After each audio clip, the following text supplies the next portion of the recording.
जय Hind to all of you. Idiom phrases जो हम लोग कर रहे हैं, तो इसमें आइए आगे देखते हैं कुछ इडियम्स एंड फ्रेजेस जो एग्ज़ाम के दृष्टिकोण से बहुत ही महत्वपूर्ण होते हैं, जो बार बार आपके एग्ज़ाम में पूछ लिए जाते हैं।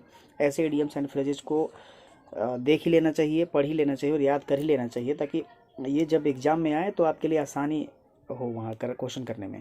और ये बार बार पूछे जाते हैं आपके एग्ज़ाम में, ये नहीं कि एक आध बार आए और फिर नहीं आएगा, या फिर ऐसा है कि ये फेमस नहीं है, इस टाइप का ऐसा नहीं है। ये बहुत ही फेमस है, चर्चित हैं और आपके एग्ज़ाम में आने की संभावनाएं ज़्यादा से ज़्यादा होती है। इसलिए जो है हम संग्रह करके आपके तक पहुंचाने का प्रयास कर रहे हैं। देखो, पहला क्वेश्चन है रैंक एंड फाइल। पहला क्वेश्चन है रैंक एंड फाइल। तो ऑप्शन नंबर ए में देखिए लिखा हुआ है कि ordinary person. Option number B में लिखा हुआ है कि high rank person. Option number C में लिखा हुआ है कि फाइल इन द ऑफिस। और ऑप्शन नंबर डी में लिखा हुआ है कि फाइल टू क्लेम। तो रैंक एंड फाइल मीन्स होता है साधारण व्यक्ति, सामान्य व्यक्ति। इस हिसाब से ऑप्शन नंबर ए ऑर्डिनरी पर्सन इसका आंसर हो जाएगा। क्वेश्चन नंबर दूसरा देखिए, bye fits and starts. Bye fits and starts के लिए ऑप्शंस जो दिए हुए हैं वो ए में दिया हुआ है रेगुलरली, बी में दिया हुआ है फॉर अ लॉन्ग पीरियड, सी में दिया हुआ है नॉट रेगुलर और डी में दिया हुआ है स्टार्ट टू एन्जॉय। तो bye fits and starts means होता है रुक रुक कर, मतलब जो रेगुलर ना हो। इस हिसाब से ऑप्शन नंबर सी आंसर हो जाएगा नॉट रेगुलर। तीसरा नंबर दिया हुआ है कॉल अ स्पेड, जिसके लिए चार ऑप्शंस हैं। ए में दिया हुआ है speak frankly and directly, B में दिया हुआ है स्पेसिफिक कैरेक्टर्स, सी में दिया हुआ है स्पीक फॉर अ वाइल और डी में दिया हुआ है टेल अ लाई। अब देखो, कॉल ए स्पेड का मतलब होता है सीधे सीधे साफ साफ तरीके से किसी को कुछ बोल देना या बता देना।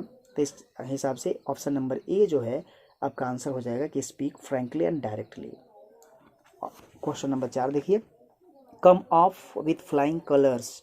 कम ऑफ विथ फ्लाइंग कलर्स ऐसा लिखा हुआ है, जिसके लिए ऑप्शन नंबर ए दिया हुआ है colours in the sky, B में दिया हुआ है come closer to colours, C में दिया हुआ है बी हाईली सक्सेसफुल, डी में दिया हुआ है नॉट सक्सेसफुल।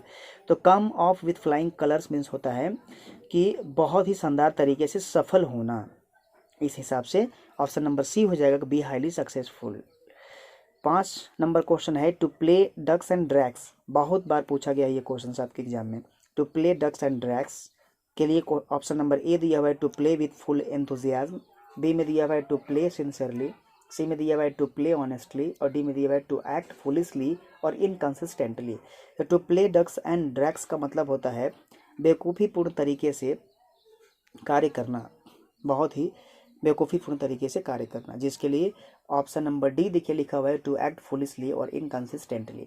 तो इस तरह से ये 5 इडियम एंड फ्रेजेस जो बहुत ही महत्वपूर्ण है आपके लिए, आप इसे याद रखें, लिख लिख के इसे याद करिए, बार बार इसे पढ़िए, जिससे आपके दिमाग में रहे और एग्ज़ाम के टाइम में आसानी से आप क्वेश्चंस कर सकें। Jai Hind to all of you.